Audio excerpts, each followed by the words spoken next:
Hello friends, welcome to 8am cinema park movie review. Movie run time వచ్చేసి 1 hour 55 minutes ఉంది. ఈ మూవీలో ముఖ్యంగా మాట్లాడుకోవాల్సింది విఎఫ్ఎక్స్ గురించి. చాలా అంటే చాలా వరస్ట్గా ఉన్నాయి అండ్ దయ్యం రియాక్ట్ అయ్యే విధానం కూడా అస్సలు బాగాలేదు. Movie starting just okay, interval వరకు స్లోగా సాగదీశారు. ఇంటర్వెల్కి మూవీ మెయిన్ ప్లాట్ని టచ్ చేశారు.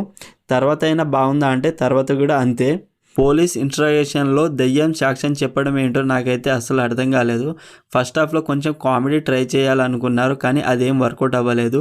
స్టోరీ ఏంటంటే మిథున్ అండ్ యాసిని ఇద్దరు లవ్ చేసుకుంటారు. అయితే వాళ్ళ పెళ్ళికి వాళ్ళ పెద్దలు ఒప్పుకుంటారు. అయితే అనుకోకుండా ఒక పాత బంగ్లాలో ఎంటర్ అవుతారు వీళ్ళిద్దరూ.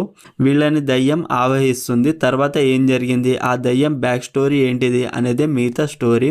ఫస్ట్ హాఫ్లో హర్రర్ సీన్స్ ఏమి ఉండవు. సెకండ్ హాఫ్లో హర్రర్ సీన్స్ ఉన్నా చాలా వరస్ట్గా ఉన్నాయి. సాంగ్స్ అయితే బాగాలేవు.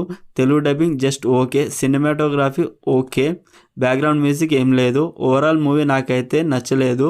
మీ విలువైన సమయాన్ని వృధా చేసుకోకండి. మరిన్ని మూవీ రివ్యూల కోసం మన ఛానల్ని సబ్స్క్రైబ్ చేసి బెల్ ఐకాన్ ఆన్లో పెట్టుకోండి. Thank you.